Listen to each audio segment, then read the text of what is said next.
بسم اللہ الرحمن الرحیم۔ میں ہوں محمد ضیاء الحق نقشبندی، پروگرام دین و دنیا کے ساتھ حاضر خدمت و خواتین حضرات، آج ہمارا موضوع ہے حجۃ الوداع۔ اللہ کے نبی صلی اللہ علیہ وآلہ وسلم نے جو آخری خطبہ حج دیا، مورخین کہتے ہیں، ریسرچر کہتے ہیں کہ کریم آقا کی جو گفتگو ہے یہ 42 منٹ کی بنتی ہے اور مختلف جگہوں پہ کی گئی آپ کی گفتگو مبارک ہے۔ یہاں سوال یہ بھی پیدا ہوتا ہے کہ ہم بڑی بڑی لمبی تقریریں کرتے ہیں، کریم آقا کی ذات کا دیکھیے کہ یہ خطبہ ہے جس پہ انگریز بھی کہتے ہیں کہ کائنات کا امن فارمولہ ہے، ایک ایسا سرٹیفکیٹ دے گئے ہیں کہ کائنات کے اندر اس کے اوپر عمل کر کے لوگ امن سے رہ سکتے ہیں۔ خواتین کی بات ہو رہی ہے، کمزوروں کی بات ہو رہی ہے، مزدور کی بات ہو رہی ہے، سود کی مذمت کی بات ہو رہی ہے، اور عربی اور عجمی کی بات ہو رہی ہے۔ اس کے اندر بہت کچھ ہے۔ ہم نے اس کے اوپر بات کرنے کے لیے آج جو پینل مدعو کیا ہے، ماشاءاللہ ہمارے ساتھ موجود حضرت پیر خواجہ محمد سلیمان قمر قادری صاحب، آپ سجادہ نشین ہیں آستانہ عالیہ مانی شریف جنگ، اس کے علاوہ ماشاءاللہ ایم فل اسکالر ہیں، درس نظامی کے فاضل ہیں، اور علمی تحقیق کے اوپر بڑی ان کی گرپ ہے، بہت اچھے موضوعات کے اوپر بڑی اچھی اور پیاری گفتگو کرتے ہیں۔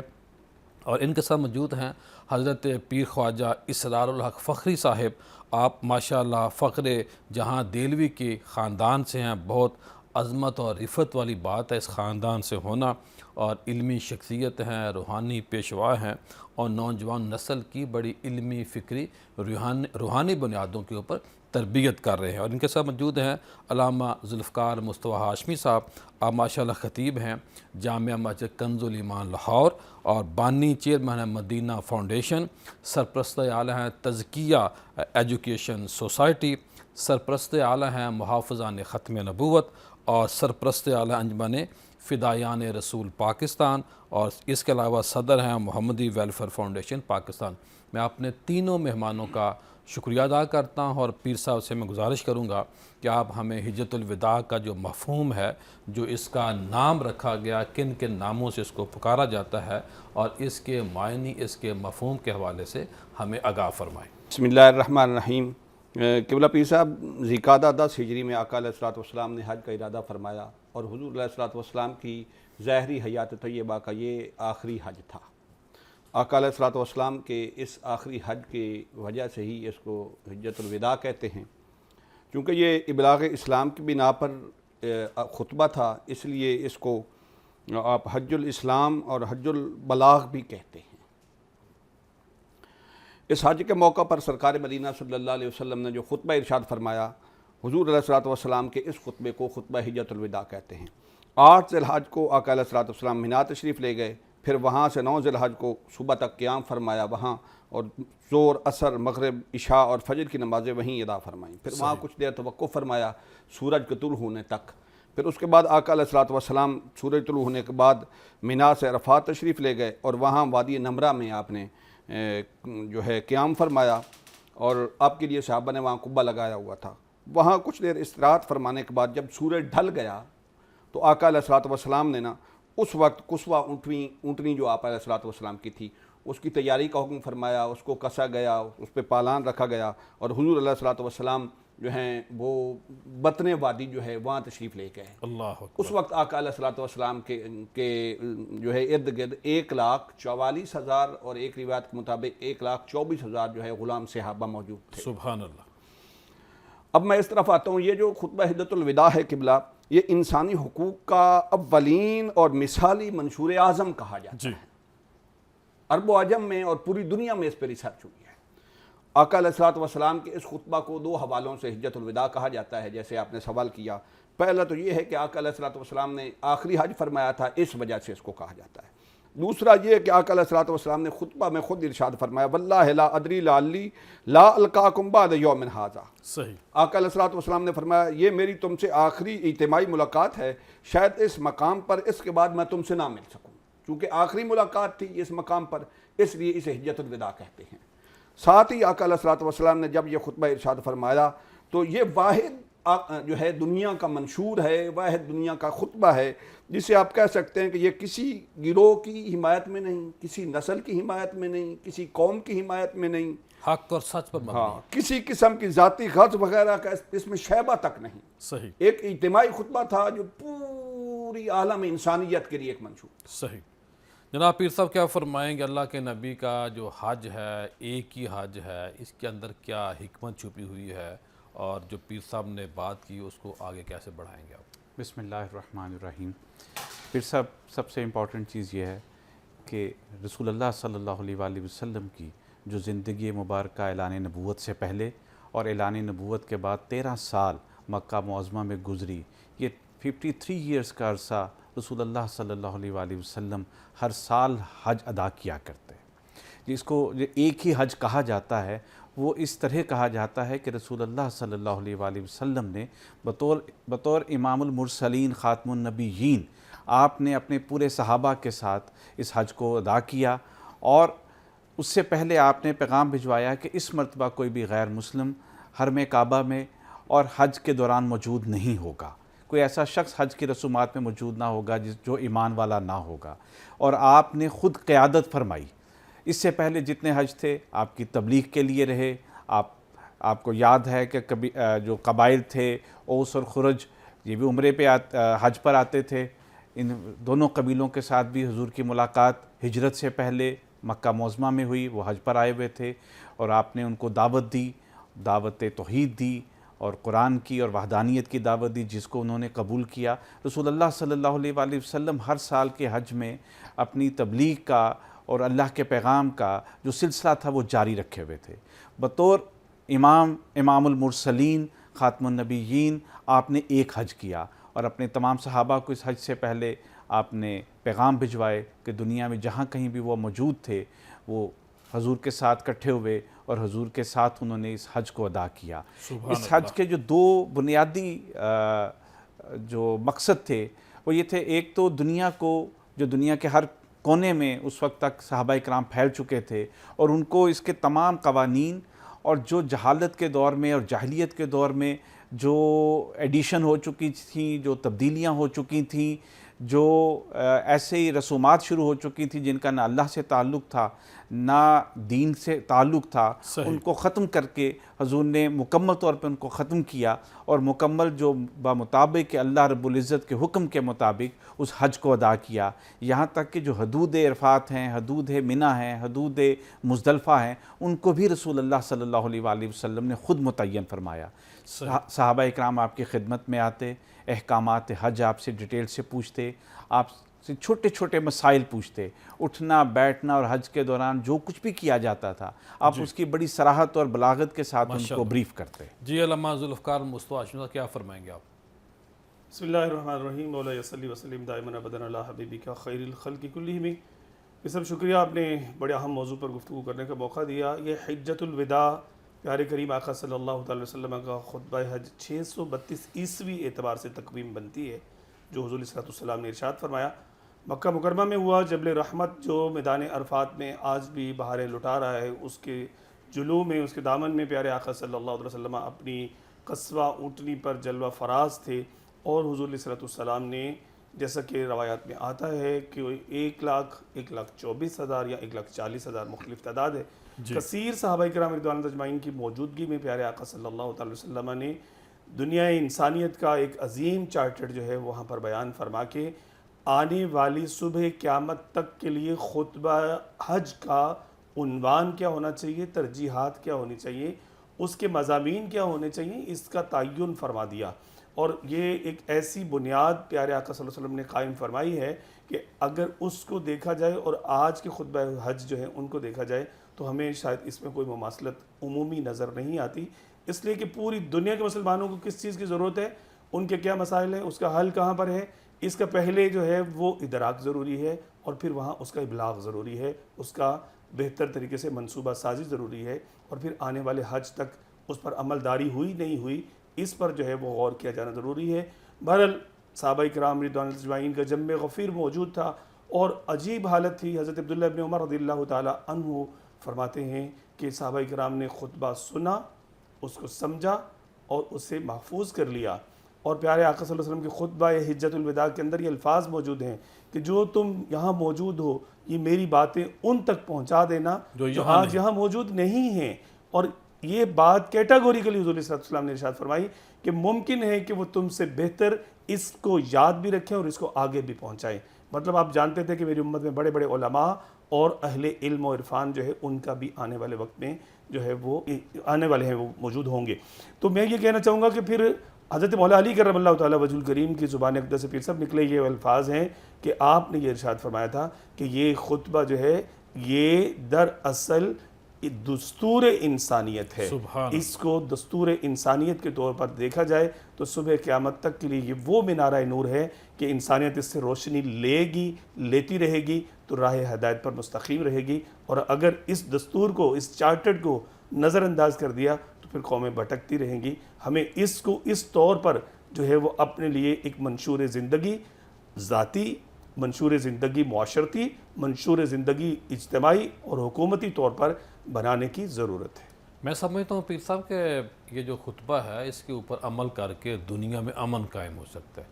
دنیا کی جتنی بھی جہاں جہاں بھی لڑائیاں ہو رہی ہیں اس کے اوپر اگر کوئی صلح کا سرٹیفکیٹ آ سکتا ہے، کوئی فارمولہ آ سکتا ہے تو یہ حجۃ الوداع کا خطبہ ہے. اس پہ عمل کر کے دنیا میں ہم امن لا سکتے ہیں. یہ جو بھاری تعداد میں ہمارا بجٹ لگتا ہے دفاعی امور کے اوپر اس کا خاتمہ ہو سکتا ہے. اور کریم آقا نے زندگی میں جو بھی کیا اگر ہم اس سے روشنی اور رہنمائی لیں تو ہمیں فائدہ ہو سکتا ہے. کیونکہ کریم آقا کی زبان سے آپ کے عمل سے جو کچھ ہوا ہے انسانیت کی بہتری کے لیے ہوا ہے. پروگرام کا سلسلہ جاری ہے، ملتے ہیں مختصر بریک کے بعد. خواتین اور حضرات، آج ہم بات کر رہے ہیں خطبہ حجۃ الوداع کے اوپر. کریم آقا نے رہنمائی دی ہے، روشنی دی ہے اور رہتی دنیا تک کے لیے ایک پیغام امن دیا ہے کہ اے آنے والی قوم اس پہ عمل کرو گے تو بہتری ہو جائے گی. حج کے ایام میں ہم جی رہے ہیں، بڑا اللہ کا کرم ہے، قربانی کی بھی تیاری کر رہے ہیں. اب میں حضرت پیر خواجہ سلیمان قمر قادری صاحب سے گزارش کروں گا کہ ہمیں یہ بتائیے کہ جو امن کا فارمولہ دیا ہے اس پہ آپ ہمیں کیسے مزید روشنی دیں گے. قبلہ پیر صاحب، آج پھر جو ہے ظلمت، تاریکی اور بدن امنی کا شکار انسانیت جو ہے وہ پھر روشنی کی تلاش میں ماری پھر رہی ہے کہ انہیں امن جو ہے ملے، انہیں آتشی ملے، انہیں گھر میں رہنا سکون سے ملے، شہروں میں سکون ہو، ملکوں میں سکون ہو، معاشرے میں سکون ہو. تو بنی نوع انسان کی تعظیم و تکریم اور حرمت و حقوق کو تسلیم کرنا ہی دراصل دنیا میں آزادی، انصاف اور امن کی بنیاد ہے. صحیح. انسانی حقوق کی پامالی اور بے حرمتی جو ہے یہ ایسے پھر رد عمل سامنے آتے ہیں جیسے آپ کو پتہ بھی نہیں چلتا اور امن کی فاختہ جو ہے وہ اڑ جاتی ہے. صحیح. حج بیت اللہ کا جو دن ہے یہ انسانی حقوق کے لیے ایک عالمگیر چارٹر کا پتہ دیتا ہے. اس میں تمام انسانیت کے لیے رہنمائی ہے. آقا دو جہاں صلی اللہ علیہ وسلم، محبوب پیغمبر، خاتم النبیین والمرسلین آقا علیہ الصلوۃ والسلام نے اس حج مبارک کے موقع پر جو خطبہ ارشاد فرمایا اسے عالمی امن کے ابدی نسخے کے طور پر بھی دیکھا جا سکتا ہے. جی. کہ آج بھی انسانیت حقوق کا شعور اسلام کے عطا کردہ آگاہی اور تکریم کے مرہون منت ہے. آقا علیہ الصلوۃ والسلام نے فرمایا، لوگوں سن لو، تمہارے خون، تمہارے اموال ایک دوسرے پر اپنے رب سے ملنے تک اس قدر قابل احترام ہیں جس طرح تمہارے لیے یہ دن اور مہینہ قابل احترام ہے. صحیح. اور دیکھو ان قریب اپنے رب سے تم ملو گے، وہ تم سے تمہارے اعمال کے متعلق سوال کرے گا اور میں ہر عمل سے متعلق تمہارے احکام تم تک پہنچا چکا ہوں. بس جس کے پاس امانت ہو اسے چاہیے کہ وہ امانت کو مانگنے والے اس شخص کے پاس پہنچا دے. اور سنو، پھر سود ساکت کر دیا گیا ہے. فرمایا البتہ تمہارا جو اصل مال ہے نہ تم زیادتی کرو گے نہ تم سے زیادتی کی جائے گی. وہ اصل مال زمانہ جاہلیت سے پہلے جو لیا گیا تھا زمانہ جاہلیت میں وہی واپس لوٹایا جائے گا. صحیح. پھر اسی طرح آقا علیہ الصلوۃ والسلام نے فرمایا تمہارا رب ایک ہے، تم ایک باپ اور تم سب کا باپ ایک ہے. کسی عربی کو اجمی پر، کسی اجمی کو عربی پر، کسی کالے کو گورے پر، کسی گورے کو کالے پر کوئی فوقیت. اللہ اکبر. اسی طرح آقا علیہ الصلوۃ والسلام نے فرمایا معیار کیا رکھا ہے اس خطبہ میں؟ معیار تقویٰ ہے. ان اکرمکم عند اللہ اتقاکم. تمہارے یہ جو قبائل ہیں، خاندان ہیں، یہ تو رب ذوالجلال پہچان کے لیے، یہ پہچان کے لیے ہے. وجعلناکم شعوبا وقبائل لتعارفوا ان اکرمکم عند اللہ. اللہ اکبر. اور پھر اسی خطبۃ حجۃ الوداع پر میں ایک آیت قرآن کریم کی عرض کرنا چاہتا ہوں کہ رب ذوالجلال نے یہ جو فرمایا یا ایھا الذین آمنوا کونوا قوامین للہ شہداء بالقسط ولا یجرمنکم شنآن قوم علی الا تعدلوا اعدلوا هو اقرب للتقوی واتقوا اللہ ان اللہ خبیر بما تعملون. ایمان والو انصاف کے ساتھ گواہی دیتے رہو کہ اللہ کے حکم پر خوب قائم ہو جاؤ اور تمہیں کسی قوم کی عداوت اس پر نہ ابھارے کہ تم انصاف نہ کرو. یہ پرہیزگاری کے زیادہ قریب ہے. اللہ سے ڈرو، بے شک اللہ تمہارے تمام اعمال سے جو ہے وہ واقف ہے، جانتا ہے. اسی طرح آقا علیہ الصلوۃ والسلام نے جس طرح یہ سود کا منع کیا، اسی طرح آقا علیہ الصلوۃ والسلام جو ہے آپ نے خون کی حرمت جو ہے اس پر بھی ارشاد فرمایا آقا علیہ الصلوۃ والسلام نے کہ چونکہ جس طرح سود معاف کر دیا گیا، اسی طرح آقا علیہ الصلوۃ والسلام نے فرمایا کہ یہ جو خون تھا اس کو بھی میں پہلے اپنے قبیلے سے معاف کر. اللہ اکبر، بہت بڑی بات، بہت بڑی بات. حضرت خواجہ اسرار صاحب سے میں عرض کروں گا کہ کریم آقا نے اس موقع پہ یہ بھی فرمایا تھا کہ میں دو چیزیں تمہارے درمیان چھوڑ کے جا رہا ہوں. قرآن کا بھی آتا ہے، سنت رسول کا بھی آتا ہے، اور ایک جگہ پہ اہل بیت کی محبت کا بھی آتا ہے. یہ جو تین چیزیں ہیں الحمدللہ ماشاءاللہ، ان تین چیزوں سے ہم کیسے رہنمائی لے سکتے ہیں، ان تینوں چیزوں کو پکڑنے کا کیا طریقہ ہے، آپ اس حوالے سے کیا فرمائیں گے؟ پھر سب تین چیزوں کو اگر ہم ایک سانچے میں ڈھالیں، سیرت کو، سنت کو اور قرآن کو، تو حضور کے فرمان کے مطابق یہ دکھتا ہے کہ اس کا مطلب یہ ہے کہ تینوں کو اگر ایک سانچے میں ڈھالو تو میرے اہل بیت مصطفیٰ بنتے ہیں. اگر کوئی سیرت میں دیکھنا چاہے گا، دنیا کے کسی کونے سے بھی کوئی شخص آتا ہے، وہ چاہتا ہے کہ کوئی سیرت مصطفیٰ کی تصویر نظر آئے، کوئی احکام قرآنی کے مطابق زندگی بسر کرنے والی صورت نظر آئے، اور کوئی سنت مطہرہ پہ ڈھلی ہوئی شخصیات نظر آئے، اور وہ چلتا ہوا مدینہ منورہ آتا ہے. ایک صحابی ہیں وہ اگر افریقہ میں ہیں، ایک صحابی ہیں مصر میں ہیں، لیکن اگر کوئی مدینہ منورہ میں آتا ہے تو وہاں اہل بیت موجود ہیں. تو آپ نے فرمایا کہ ان کے ساتھ جڑ جانا، وہ سیرت میں بھی میرے جیسے ہیں، وہ سنت میں بھی اتباع کرتے ہیں، اور یہاں تک کہ قرآن مجید کے ہر حکم کو نہ صرف وہ سمجھتے ہیں، جیسے قول علی کرم اللہ وجہہ ہے، آپ نے فرمایا کہ میں قرآن مجید کے ہر حکم کو بھی جانتا ہوں اور اس کی تعویل کو بھی جانتا ہوں، اور یہ کس موقع پہ نازل ہوئی میں اس کو بھی جانتا ہوں. اس طرح جڑنا تاکہ تمہیں کوئی ابہام نہ رہے. اس سے مراد یہ نہیں ہے کہ صرف ہمیں ان کا ختم شریف دلانا ہے. اس سے مراد یہ ہے کہ اگر سیرت اور قرآن مجید کے مفاہیم کو اگر تمہیں ڈھونڈنا ہو تو تین حصوں میں دیکھنا. اسلام کو، ان قرآن کا اپنے اوپر ہم نے نافذ کرنا ہے، طاری کرنا. جی، تو وہ صورتیں جو ہیں وہ اہل بیت کی ہیں، صحابہ اکرام کی ہیں، اور اس کے بعد مقربین خدا کی ہیں کہ جن کو دیکھ کے رسول اللہ نے فرمایا کہ آپ ان سے جڑے رہنا، ان سے جدا نہ ہونا. آپ بھی اچھی طرح جانتے ہیں کہ بغیر استاد کے کوئی شخص اگر کوئی چیز سیکھتا ہے تو خطرہ ہے کہ وہ کہیں نہ کہیں غلطی کر بیٹھے گا. تو یہاں سے ہم بزرگان دین یہ بھی مفہوم لیتے ہیں کہ کبھی بھی اپنے آپ کو خود ساختہ دین میں داخل نہ کرنا، اہل بیت کے ساتھ جڑے رہنا، صحابہ سے جڑ جانا، اور قرآن سے جڑنا، اور میری سنت سے جڑنا. یہ تینوں ہے. قرآن مجید کیا ہے؟ یہ اللہ کا وہ کلام ہے جو ریٹن صورت میں موجود ہے، سنت ریٹن صورت میں موجود ہے، اور صحابہ اور اہل بیت وہ ہیں جو ان دونوں میں ڈھلے ہوئے صورتیں بھی ہیں اور سیرتیں بھی ہیں. جی پیر صاحب کیا فرمائیں گے علامہ صاحب کہ اس خطبے کے اندر جو حقوق اللہ کی بات کی گئی ہے، اس کے اوپر جو زور دیا گیا ہے، سمجھایا گیا ہے کریم آقا کی طرف سے، اس پہ آپ ہمیں روشنی دیں. جی، سب سے پہلے تو پیارے آقا صلی اللہ تعالی وسلم نے اس میں توحید باری تعالیٰ کو بڑا کیٹیگوریکلی بیان فرمایا، اور یہاں تک ارشاد فرما دیا کہ اللہ کے سوا کوئی عبادت کے لائق نہیں ہے، اور فرمایا کہ شیطان جو ہے وہ اب خطہ عرب سے اپنی پرستش کے حوالے سے مایوس ہو جائے گا. اللہ کبھی بھی اب یہاں پر بت پرستی نہیں کی جائے گی.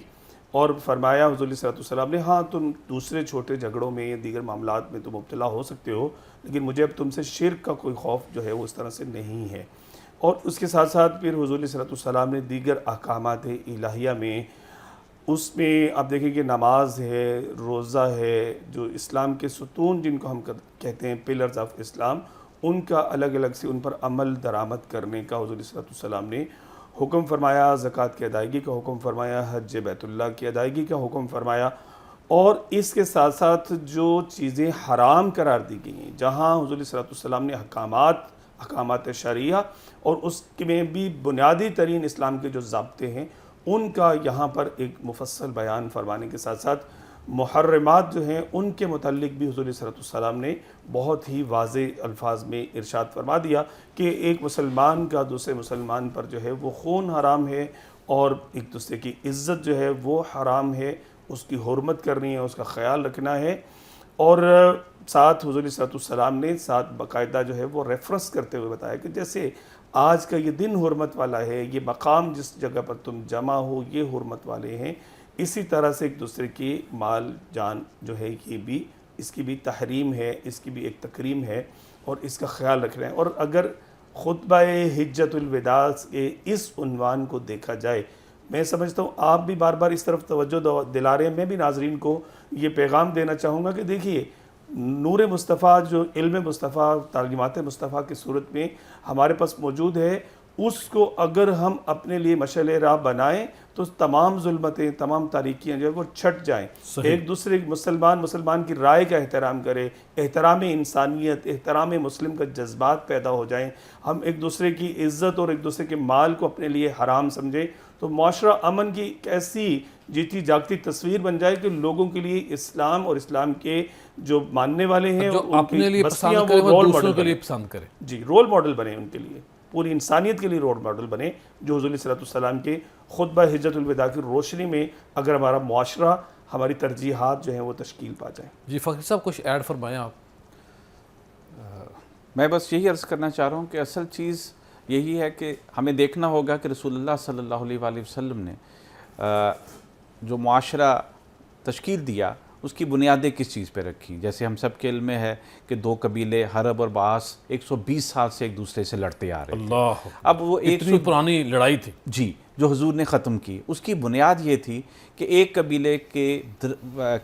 قبیلے والے کے درخت پر ایک کبوتر نے انڈا دیا، اس کو دوسرے قبیلے والے نے پتھر مار کے توڑ دیا، اس انا میں کہ کسی نے میرے درخت پہ یہ مداخلت کی اور میرے درخت پہ بیٹھے ہوئے پرندے کو اور اس کے انڈے کو توڑا اور اس کا شکار کیا۔ تکبر کا تو اس قدر انانیت تھی، اس قدر تکبر تھا، اس قدر خود پرستی میں وہ لوگ شکار تھے کہ 120 سال تک ایک دوسرے کو قتل کرتے آئے۔ تو اگر آج کے معاشرے میں ہم یہ سمجھیں کہ کس طرح سے ہمارا معاشرہ اس چارٹر سے سنورے گا، تو ہمیں سب سے پہلے ہم انڈیویجول گھر ہوں، محلے ہوں، بستیاں ہوں، ملک ہوں، تو انانیت کے بت توڑے جائیں گے تو تبھی امن ہوگا۔ ہم جہاں کہیں بھی جھگڑے ہوتے ہیں تو اگر آپ اس میں ایک ہی فقرہ دیکھیں کہ کس بنیاد پر ہیں، تو وہ ایک تکبر کی اور ایک خود پرستی کی ایک شکل ہے جو جھگڑے کی صورت اختیار کرتی ہے۔ رسول اللہ صلی اللہ علیہ وآلہ وسلم نے جتنے عرب کے جھگڑے ختم کیے، ان سب میں جو بنیاد تھی وہ کسی نہ کسی طرح تکبر سے جڑی ہوئی۔ صاحب نے بات بڑی اچھی کی ہے کہ اگر بندہ اپنے لیے عزت چاہتا ہے تو دوسروں کو عزت دینا شروع کر دے، اگر بندہ چاہتا ہے کہ میرے گھر کی حفاظت ہو تو ہم دوسروں کے گھروں کا اپنا گھر سمجھیں۔ اگر کوئی بندہ چاہتا ہے کہ میری چیز چوری نہ ہو، میری معاملات میں مداخلت نہ کی جائے، تو ہمیں دوسروں کے معاملات میں مداخلت نہیں کرنی چاہیے۔ اور یہ اللہ کے نبی نے یہاں تک بیویوں کے بارے میں فرمایا کہ بروز قیامت اللہ پوچھے گا ان لوگوں کے بارے میں جو آپ کے متحد تھے، جو آپ کے انڈر کام کر رہے تھے۔ یہ وہ روشنی ہے کہ آج یقین مانیے کہ رونگٹے کھڑے ہو جاتے ہیں۔ اور کریم آقا نے جب دیکھی وہاں پہ اتنی بھاری تعداد میں جو اللہ کے نبی پہلے ہی بہت زیادہ سخی تھے، اللہ کے نبی نے بے شمار مال وہاں غریبوں کو، مسکینوں کو لٹایا، تقسیم کیا، عطا کیا، عنایت فرمایا۔ اور وہاں پہ یہ بھی ملتا ہے کہ ایک ایسا بندہ بھی لائن میں لگا ہوا تھا جو بڑا صحت مند تھا، تو کریم آقا نے اس کو کہا کہ نہیں، مزدوری کو ہمیں اب دیکھیے اس سے کیا پتہ چلتا ہے کہ ہمیں محنت کرنی چاہیے، اور ایسے لوگ جو عادی مانگنے والے ہوں ان کو نہیں دینا چاہیے، کیونکہ ہمیں اچھے اور صحت مند معاشرے کی ضرورت ہے، نہ کہ معذور، اپاہج، یعنی کہ مانگنے والا معاشرہ نہیں ہونا چاہیے۔ کریم آقا کی یہ بھی حدیث پاک ہے کہ جو دینے والا ہاتھ ہے وہ لینے والے سے اچھا ہے۔ پروگرام کا سلسلہ جاری ہے، ملتے ہیں بریک کے بعد۔ باتیں وہی ہیں لیکن سمجھانے کا طریقہ ہے، اور بات کو لمبا کرنا، سمجھانا مقصود ہے، تاکہ میرے اور آپ کے ذہن میں کوئی نہ کوئی چیز آ جائے۔ تو تو بریک سے پہلے بھی سارے پینل نے اظہار حقوق اللہ کی بات کی ہے، تو حقوق العباد کی بھی بات کی ہے، لیکن پیر صاحب سے میں نے اب اسپیشل پوچھنا ہے کہ اس خطبے کے اندر جو حقوق العباد کے اوپر کریم آقا نے زور دیا ہے اور ایک سختی کے ساتھ تاکید کی گئی ہے ان لوگوں کو کہ جو افسر ہوتے ہیں، جو بڑے ہوتے ہیں، جو سینئر ہوتے ہیں، ان لوگوں کو بارے میں جو کریم آقا نے سختی کی ہے، یعنی کہ حقوق العباد کی جو بات ہے کہ آپ نے جو کمزور ہیں، جو آپ کے انڈر کام کرنے والے ہیں، اس پہ پیر صاحب آپ روشنی ڈالیں۔ قبلہ پیر صاحب، آقا علیہ الصلوۃ والسلام نے جب یہ خطبہ ارشاد فرمایا تو ایک آیت کریمہ کی جو تلاوت فرمائی، مشہور آیت ہے بڑی، الیوم اکملت لکم دینکم واتممت علیکم نعمتی ورضیت لکم الاسلام دینا۔ جب دین مکمل ہو چکا، اب میں ایک بڑا ہی مختصر آقا علیہ الصلوۃ والسلام کا فرمان جو اس سارے آپ کے ٹاپک کو جو ہے وہ احاطہ کرتا ہے۔ آقا علیہ الصلوۃ والسلام نے فرمایا، اے لوگو ایسا نہ ہو کہ اللہ کے پاس تم ایسے آؤ کہ تمہاری گردنوں پر تو دنیا کا بوجھ لدا ہو اور دوسرے لوگ سامان آخرت لے کر پہنچے۔ اللہ اکبر، اللہ اکبر۔ اور اگر ایسا ہوا تو آقا علیہ الصلوۃ والسلام نے وعید فرمایا اگر تم ایسا ہوا، اللہ کے سامنے ایسے پیش ہوئے تو میں تمہارے کچھ کام نہیں آؤں گا۔ اللہ اکبر۔ اور آقا علیہ الصلوۃ والسلام نے فرمایا پھر ہر مسلمان دوسرے مسلمان کا بھائی ہے، سارے مسلمان ایک دوسرے کے بھائی ہیں۔ اپنے غلاموں کے بارے میں آقا علیہ الصلوۃ والسلام نے فرمایا اللہ کا خوف کرو، اللہ سے ڈرو، غلاموں کے بارے میں جو محکوم طبقہ ہے تمہارے انڈر ہے اس کے بارے میں اللہ کا خوف کرو۔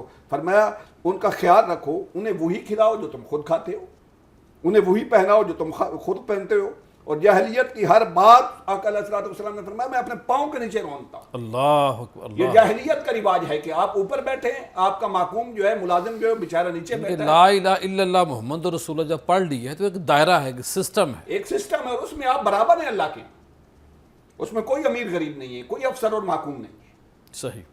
آقا علیہ الصلوۃ والسلام نے فرمایا اور پھر فرمایا کہ میں خون جو ہے اس کو معاف کرتا ہوں، اور اس کا آغاز کیسے کیا؟ فرمایا سب سے پہلے میں اپنے خاندان کا خون جو ہے ابن ربیہ بن حارث کا، میں اسے چھوڑتا ہوں، معاف کرتا ہوں۔ صحیح۔ ابتدا اس سے کی۔ اور پھر دیکھیے آپ عورتوں کے بارے میں فرما رہے تھے، حقوق العباد کی بات ہے۔ آقا علیہ الصلوۃ والسلام نے فرمایا اے لوگو عورتوں کے بارے میں اللہ پاک سے ڈرو کیونکہ تم نے انہیں اللہ کے نام پر حاصل کیا، اللہ اکبر۔ اور اسی کے نام پر تمہارے لیے حلال ہوئی ہیں، اور عورت کے لیے بھی فرمایا یہ جائز نہیں کہ وہ اپنے شوہر کا مال اس کی اجازت کے بغیر کسی کو دے دے۔ اب عورتوں کی بھی عادت ہوتی ہے نا اپنے میکے سامان پہنچا دینا، ادھر ادھر پہنچا دینا۔ کسی عورت کو یہ اجازت نہیں کہ اپنے شوہر کی اجازت کے بغیر ہمسائے کو پہلے پرمیشن لے، پہلے پرمیشن لے، اور اگر عورت خود کما رہی ہے تو پھر اپنے والدین کو دے سکتی ہے پیچھے، پھر دے سکتی ہے، پھر دے سکتی ہے۔ اور تم پر تمہاری عورتوں کے کچھ حقوق ہیں، آقا علیہ الصلوۃ والسلام نے فرمایا اس طرح تمہارے اوپر تمہاری عورتوں، اسی طرح ان پر تمہارے حقوق واجب ہیں۔ اور عورت کے بارے میں خدا سے ڈرنا، میں تم سے ایسی چیز چھوڑے جا رہا ہوں جو قبلہ پیر صاحب نے فرمایا، تم میں ایسی چیز چھوڑے جا رہا ہوں کہ اگر تم اسے مضبوطی سے پکڑے رکھو گے تو کبھی گمراہ نہیں ہوگے۔ وہ ہو اے اللہ کی کتاب، اسے یاد رکھنا، دینی معاملے میں حدود سے کبھی تجاوز نہ کرنا، تم سے پہلے لوگ اسی سبب ہلاک کیے گئے۔ اللہ اکبر۔ اور پھر آقا علیہ الصلوۃ والسلام نے کمزوروں کو سزا دی جاتی تھی ہاں، اور طاقت والوں کو نہیں پوچھا طبقہ جاتا۔ کے لیے کوئی قانون ہی نہیں تھا۔ آپ نے فرمایا لوگوں اللہ تعالیٰ نے ہر حقدار کو اس کا حق دیا، حساب و کتاب اللہ کے ہاں ہوگا، قرض قابل واپسی ہے، ادھار لی ہوئی چیز واپس کرنی چاہیے، تحفے کا بدلہ دینا چاہیے، جو کوئی کسی کا ضامن ہو وہ تاوان ادا کرے، کسی کے لیے یہ جائز نہیں کہ وہ اپنے بھائی سے کچھ لے سوائے اس کے کہ جس پر اس کا بھائی راضی ہو اور خوشی خوشی اس کو دے دے، اور تم ایک دوسرے پر کبھی زیادتی نہ کرو۔ دیکھیں قبلہ پیر صاحب کتنی چھوٹی چھوٹی چیزیں ہیں اللہ جن کو ہم اپنی معمولی زندگی میں کچھ سمجھتے ہی نہیں، گناہ ہی نہیں سمجھتے ان چیزوں کو۔ چھوٹے چھوٹے معاملات ہم پڑے ہوئے اور اس کو ہم ایزی لیتے ہیں، اور انہی معاملات کی وجہ سے ہمارے معاشرے میں بگاڑ پیدا ہوتا ہے، اسی سے کینے اور عداوتیں پیدا ہوتی ہیں، اسی سے بھائی بھائی کا دشمن بنتا ہے، قتل و غارت ہو رہی ہے اور آج بھی ہو رہی ہے۔ ہے۔ کل ایک میں ویڈیو دیکھ رہا تھا کہ جو پرانی دشمنی تھی، فیصل آباد کا واقعہ ہے، تو پورے گھر کے اندر داخل ہو کے انہوں نے ایک ایک فرد کو مار دیا، اللہ، اور جو گولیوں کے بریسٹ ہے وہ ختم کیے گئے۔ یعنی کہ اگر وہ کہیں مارنے والے کہ جی ہم تو مسلمان ہیں، وہ ظالموں یہ تو اللہ کو پتہ ہے کہ کیا آپ کا ہے، لیکن ظاہری طور پہ تو آپ نے بڑا ظلم کیا ہے، بڑی زیادتی کی ہے، اور ان دنوں میں کیا ہے کہ جب ایک رحمت والا معاملہ ہے، حج کے ایام ہیں اور قربانی کے ایام ہیں۔ میں قبلہ سراج صاحب سے پوچھوں گا کہ حضور والا یہ بتائیے کہ جو ایک تو نیشنل لیول پہ ہمیں اس خطبے سے کیسے رہنمائی لینی چاہیے، اور انٹرنیشنل لیول کے اوپر امت مسلمہ کو کیا اور دینا چاہیے، سوچنا چاہیے۔ میں یہ کہنا چاہ رہا ہوں کہ اگر ہم لیتے ہیں اغیار کے ورلڈ آرڈر کو قبول کرتے ہیں، ہمارے خلاف ایک سٹیٹمنٹ دی جاتی ہے، ابھی دیکھیے جنگ ہو رہی تھی تو ایک ٹویٹ آئی ہے ٹرمپ صاحب کی اور امن ہو گیا ہے، تو ہم دوسروں کی طرف کیوں دیکھتے ہیں؟ ہم جو 57 اسلامی ممالک ہیں وہ کیوں نہیں اس خطبہ حجت الوداع کے اوپر عمل کیوں نہیں کرتے، آگے کیوں نہیں بڑھتے؟ یہ میں اس لیے بات کر رہا ہوں کہ اگر بندہ کہ یہ سیاسی بات ہے، سیاسی نہیں بات، یہ دین کی بات ہے، اور جو دین ہے کریم آقا کا، یہ تو قیامت تک کے لیے ہے۔ پیر صاحب کیا فرمائیں گے آپ؟ یہ بہت امپورٹنٹ آپ نے بات کی، لیکن اس کی بنیاد پھر ایمان ہی ہے۔ جب ہمارا ایمان درست ہمارے ہوگا، ایمان کمزور ہے، ایمان کمزور ہے، اور ہم ایمان کو مال کی بنیاد پر پرکھنے لگے ہیں۔ لیکن ٹرمپ کا ہم نے نا چیک کیا، اب 2 دن پہلے کہہ رہا تھا کہ جی یہ انڈیا اور آپس میں نمٹے، خود اپنے معاملہ کو دیکھیں۔ جب ایمان کی قوت سامنے آئی تو پھر ٹرمپ نے کہا نہیں امن کریں۔ جس طرح سے سورۃ لہب میں اللہ نے فرمایا کہ تمہارا مال تمہارے کام آنے والا نہیں ہے، اور اللہ نے عزت کے لیے جو سورۃ حجرات کی آیت نمبر 112 کے آخری حصے میں فرمایا کہ تم میں سے عزت والا وہی ہے جس کا تقویٰ بڑا ہے۔ جب ہم کسی بھی معاملے میں، دین ہو یا دنیا میں، جب کسی کو عزت دینے لگیں تو اس کی بنیاد اس کا تقویٰ ہو۔ اب تقویٰ ایک بہت بڑا موضوع ہے، اس میں صرف آپ کے سوال سے ریلیٹڈ ایک چھوٹا سا میں نقطہ لے لوں گا کہ جب ہمارا بھروسہ، ہمارا یقین اور ہمارے ہاں یکجہتی امت میں پیدا ہو جائے گی، اور ہم ایک علم کے نیچے کھڑے ہو جائیں گے اور اپنے اندر یقین پیدا کریں گے اور ہمارا اپنے اللہ پہ بھروسہ ہوگا، تو یقیناً ہمیں اغیار کی طرف دیکھنے کی ضرورت نہیں پڑے گی۔ علمی طور پر ہو، ٹیکنالوجی کے طور پر ہو، ایمان کے طور پر ہو، اور بطور امت مسلمہ ہو۔ جب ہم ایک ہوں گے، کیونکہ ہم سب کہتے تو ہیں کہ مسلمان ایک بدن کی مانند ہے، ہم ملت کو ایک بدن کی مانند کہتے تو ہیں، لیکن پریکٹیکلی ہم جو دور جاہلیت کے وہ تکبرات تھے جس میں تفاوت تقسیمیں بات تھیں، سخت ہو جائے کہ ہم تو غزہ کے حوالے سے جی ہاں، ایک متحد ہو کے ریلی نہیں نکال سکتے، جی ہاں، ایک ہم ملین مارچ نہیں نکال سکتے۔ جی ہاں، ہم اپنی جماعتوں کے ٹائٹل کے ساتھ تو کرتے ہیں، کلمے کی بنیاد پہ معذرت کے ساتھ نہیں کرتے۔ یعنی کہ اگر پورے پاکستانی عوام یکجا ہو کے باہر نکلے تو پوری دنیا میں اس کی آواز جا سکتی ہے۔ ہم تقسیم ہیں نا، تو اس تقسیم کو جو چیز ختم کرتی ہے، جیسے اللہ نے قرآن مجید میں فرمایا کہ جب تمہیں میں نے ایمان کی دولت عطا فرمائی، تمہیں بھائی بھائی بنا دیا۔ یہی تو میں عرض کر رہا ہوں کہ جس وقت ہمارے اندر واقعتاً اللہ، اس کی توحید، اور جتنا ہم وحی الہی سے قریب ہوں گے، اگر آپ باقی تمام اس وقت ایگزسٹنگ پاورز کو دیکھیں، وہ ٹھیک ہے اب دنیاوی طور پہ ہمیں دکھتا ہے کہ بہت طاقتور ہے، لیکن معاشرتی طور پر اور اسلامی طور پر ایک چیز ہمیں دیکھنا ہوگی کہ بہر صورت وہ احکام اور حدود الہی اور وحی الہی سے دور ہو چکے۔ صحیح۔ جو شخص، جو قوم اس سے دور ہوتی جائے گی، وہ وقتی طور پر تو قوت پکڑے گی، لیکن اللہ کے نظام کے تحت ایک وقت آئے گا کہ وہ زوال پذیر ہو جائے گی۔ صحیح جی۔ علامہ ذوالفقار مصطفیٰ ہاشمی صاحب۔ جی پیر صاحب، میں تو اس پہ بات کرنا چاہوں گا کہ ہمیں گفتگو تو ڈیفرنٹ پیرائے میں بہت ساری ہو گئی ہے، لیکن میں اس کو تھوڑا سا ایک اور براڈ آسپیکٹس کے ساتھ اور کینوس پہ لے کر جاؤں اگر، تو میں سمجھتا ہوں کہ یہ اقوام متحدہ کے جو انسانی حقوق کا چارٹر ہے، یہ اس سے بڑا چارٹر ہے، اور اس کو اس تناظر میں ہمیں اقوام عالم میں پہنچانا چاہیے اور اس سے رہنمائی لینی چاہیے۔ OIC میں نافذ کر دیں۔ جی ہاں بالکل۔ دوسرے نمبر پر اس میں دوسری جو بات ضروری ہے وہ ہمارا جو جوڈیشری کا نظام ہے، اگر وہ اس کو اپنے لیے ایک مینارہ نور بنائے، مشعل راہ بنائے، تو ہمارے اندر بہت ساری چیزیں جو اس وقت پورے نظام کی بربادی کا باعث بنی ہوئی ہیں، اس کے لیے اصلاحات کا ایک بہت بڑا عظیم نظام جو ہے وہ اس کے اندر موجود ہے۔ اور انسانی حقوق کے حوالے سے مختلف میرے پیشرو جو لوگ ہیں انہوں نے بات کی ہے، اس میں آپ دیکھیں تو عورتوں کے حقوق کی حضور صلی اللہ علیہ وسلم نے بڑی کیٹاگوریکلی بات کی۔ آج معاشرے میں عورت کے حق کی بات تو کی جاتی ہے، لیکن بہت سے کثیر گھرانے ہیں جہاں عورت کو وراثت میں حق نہیں دیا جاتا۔ اور یہ حضور صلی اللہ علیہ وسلم کے بتائے ہوئے اور لائے علامہ صاحب وہ نمازیں بھی پڑھتے ہیں، داڑھی بھی رکھی جی ہوتی ہے، سارا کچھ اپنے ہے، بڑا سچا اور حج پکا میں حج مسلمان کرے بھی ظاہر جائیں کرتے گے، ہیں۔ عمرے کرے جائیں گے، لنگر کی دیگیں بانٹیں گے، محافل میلاد کے بڑے بڑے پروگرامز کریں گے، لیکن اب دیکھیں کہ یہ اتنا بڑا ضابطہ ہے اللہ اس کے رسول صلی اللہ علیہ وسلم کی طرف سے قائم کردہ، جس کو ڈیٹائی کے ساتھ پامال کیا جاتا ہے۔ تو یہ جو چوز اینڈ پک والا جو مطلب معاملہ ہے، کچھ باتیں جو دین کی جو ہے ان کو اپنا لیا اور کچھ باتیں جو ہیں وہ چھوڑ دیں، میں سمجھتا ہوں آپ نے بہت خوبصورت بات کی کہ 42 منٹ کا ایک جو ہے حضور صلی اللہ علیہ وسلم نے ڈسپلن دیا ہے، تم اس کو اپنے سامنے رکھ لو، تمہاری زندگی بھی سنورے گی، گھرانہ بھی سنورے گا، اولادیں بھی سنوریں گی، معاشرہ بھی سنورے گا، شہر بھی سنوریں گے، ملک بھی سنوریں گے، جوڈیشری بھی ٹھیک ہوتی جائے گی، تمہاری جو بیوروکریسی ہے وہ بھی درست رستے پر گامزن ہو جائے گی۔ حکمران جو ہے ان کے لیے اس میں آئینہ موجود ہے، اس کو سامنے رکھیں، اس میں اپنی شکل دیکھیں کہ ہماری صورت کیسی نظر آتی ہے، اگر اس کے مطابق درست نہیں ہے تو اپنے آپ کو درست کریں۔ یہ اتنا بڑا نظام ہے، اتنا بڑا جو ہے وہ ہمارے لیے ایک پیارے آقا صلی اللہ علیہ وسلم کی بارگاہ سے ملا ہوا تحفہ ہے، اس کی قدر کر لی جائے، اس کو اپنی زندگیوں میں، اپنے نصاب میں، یہ میں خاص طور پہ یہاں پہ ناظرین کے لیے اور اپنی سننے والوں کے لیے کہنا چاہوں گا کہ نصاب کو اس کو حصہ بنایا جائے۔ نصاب سے مراد میری سکولوں کا نصاب نہیں ہے، سکول کا بھی ہے، کالج کا بھی ہے، یونیورسٹی کا بھی ہے، مدارس کا بھی ہے، تمام ادارے جہاں پہ مطلب ہماری بڑے بڑے بیوروکریٹس ہیں ان کو ٹرین کیا جاتا ہے، سٹاف کالج ہوتے ہیں وہاں بہت پہ شکریہ ٹریننگ جی، ہوتی بڑی ہے، مہربانی وہاں پر علامہ بھی اس کو صاحب۔ نافذ کیا جائے گا تو انشاءاللہ فائدہ ہوگا۔ بہت شکریہ، بڑی مہربانی علامہ صاحب، اتنا وسیع موضوع ہے، اور میں آخر میں مختصر الفاظ میں یہی کہوں گا کہ کم از کم ہمیں یہ چاہیے کہ ہر سلیبس کے اندر اس کو شامل کیا جائے اور ہر کلاس کے اندر پڑھایا جائے۔ یہ نہیں کہ ہم بچپن میں پڑھ لیں، ہر کلاس میں اس کو پڑھایا جائے۔